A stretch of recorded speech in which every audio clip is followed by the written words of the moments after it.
bigger question I have is, where did this come from for you? Who was your mentor, if you had one, or role model, or was this just something you picked up as you went on your growth journey? Mm-hmm.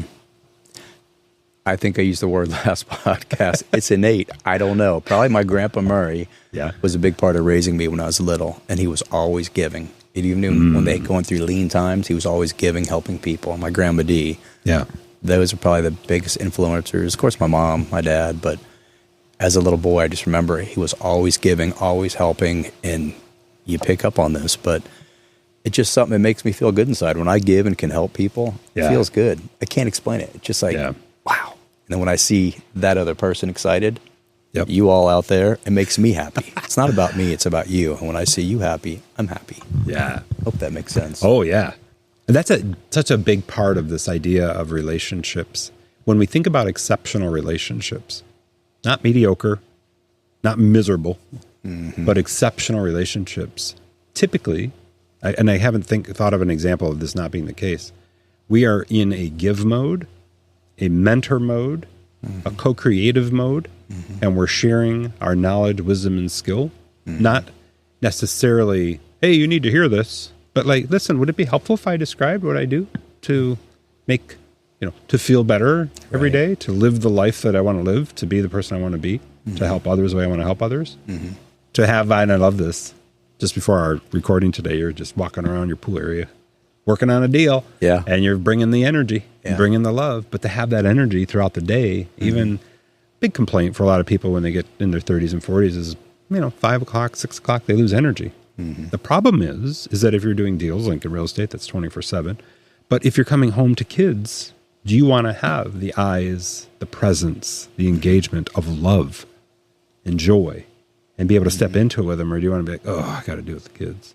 And so we really think about the principles of what you've shared as an application into being of service to others. Any takeaways or thoughts with what I've shared? Yeah, it's a choice.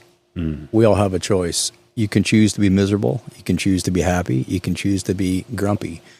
You can choose to let somebody else who cuts you off in traffic change your day and make you grumpy and pissed off and angry. Or you can choose to say, you know what, that person's probably having a really bad day today.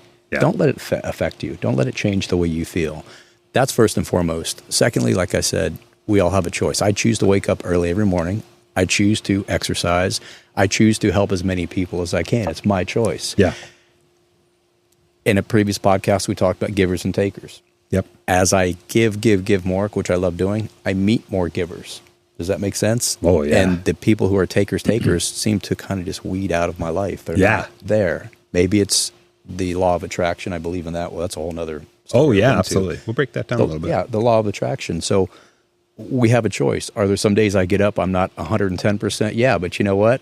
I tell my brain to tell my body, here's what you're going to do. And if you're having maybe an off morning, which it happens, guys, I know all my friends say, Shane, you're never down. Shane, you're always over-helper. You're always super happy. I choose to be. I'll get up and go for a walk at 5 o'clock in the morning.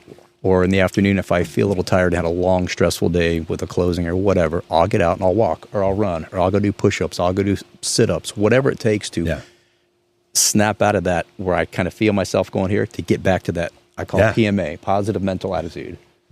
So... Look who's there. Look who's there. I see her.